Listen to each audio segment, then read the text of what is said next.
एक मिनिट, हां तुमचं नाव सांगा. श्याम पवार, फायर ब्रिगेडवाला आहे. हां, काय झालं होतं तुम्ही जर आलं त्यावेळेस काय प्रकार घाला? या प्रकार ते हे जळत होतं. जळत असताना ते एक ड्रम जी आहे समोर आम्ही त्याला इजवत होतो. इजवत असताना तो जर पाणी मारा केल्यानंतर आमच्या ते समोरच आमचं पोट झालं. दोघांच्या अंगावर विस्तो आल्यानंतर तीच ड्रम पलीकडच्या साईडला गेला. पलीकडच्या साईडला गेल्यानंतर आम्ही पुन्हा तिघजण तिकडे गेलो. पलीकडे गेल्यानंतर पुन्हा आणि तीच पोट गेला आणि ही ड्रम खाली आला. समोर आल्यानंतर त्याला इजवत बसलो पुन्हा.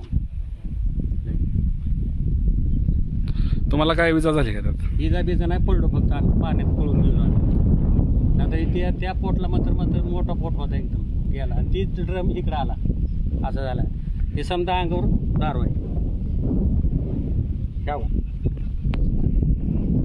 तिघाच्या बी अंगावर दारू आहे. आणि साहेब लोक हे आमचे साहेब गाणर साहेब आणि 2 कर्मचारी पळून गेले. आम्ही तिकडे झाडात गेलो. ही ड्रम हिथं पडला. पांढरे पोलीस स्टेशनच्या हद्दीमध्ये घारी गावामध्ये फटाक्याच्या कारखान्यामध्ये स्फोट झालेला होता. आम्ही तात्काळ त्या ठिकाणी पोहोचून फायर ब्रिगेडला बोलावून आगीवर नियंत्रण आले आहे. सुदैवाने कोणतीही सदर घटनेमध्ये जीवितहानी झालेली नाही आहे आणि आम्ही परिस्थितीवर लक्ष ठेवून आहोत. आमच्या लोकजनसेवा चॅनलला लाईक करा, शेअर करा, सबस्क्राईब करा.